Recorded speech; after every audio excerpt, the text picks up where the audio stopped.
रात्री 7 वाजेकडे आम्ही निघालेलो होतो रोटरी क्लबला जाण्यासाठी, जे की 4 दिवसांसाठी आमच्या इथं लागलेलं आहे. सो आम्ही तिसऱ्या दिवशी मात्र गेलो. गेल्या गेल्या मला अगोदर घ्यायची होती हेअर सर्कलसाठी, मला एक माझ्यासाठी क्रीम घ्यायची होती. सो ती घेतली आणि लगेच इकडे मस्त खूप छान असे पेंटिंग वगैरे केलेले होते, ते बघितल्या. खरंच इतक्या सुंदर होते. आणि लगेच मग आम्ही गेलो.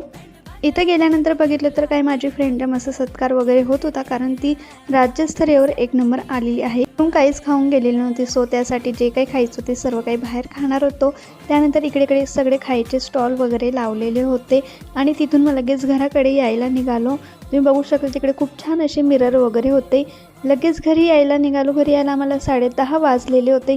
सो येताना मग भरपूर अशी शॉपिंग केलेली होती, म्हणजे तुम्हाला मी पुढे दाखवते. आई म्हणत 2 सँडलचे जोड जे आहेत ते मी घेतले. सो एक घेतलेली होती जुती आणि एक घेतलेली होती चप्पल. सो अशा प्रकारे, आणि ही डार्क सर्कलसाठी एक क्रीम घेतलेली होती. चला भेटूया, बाय.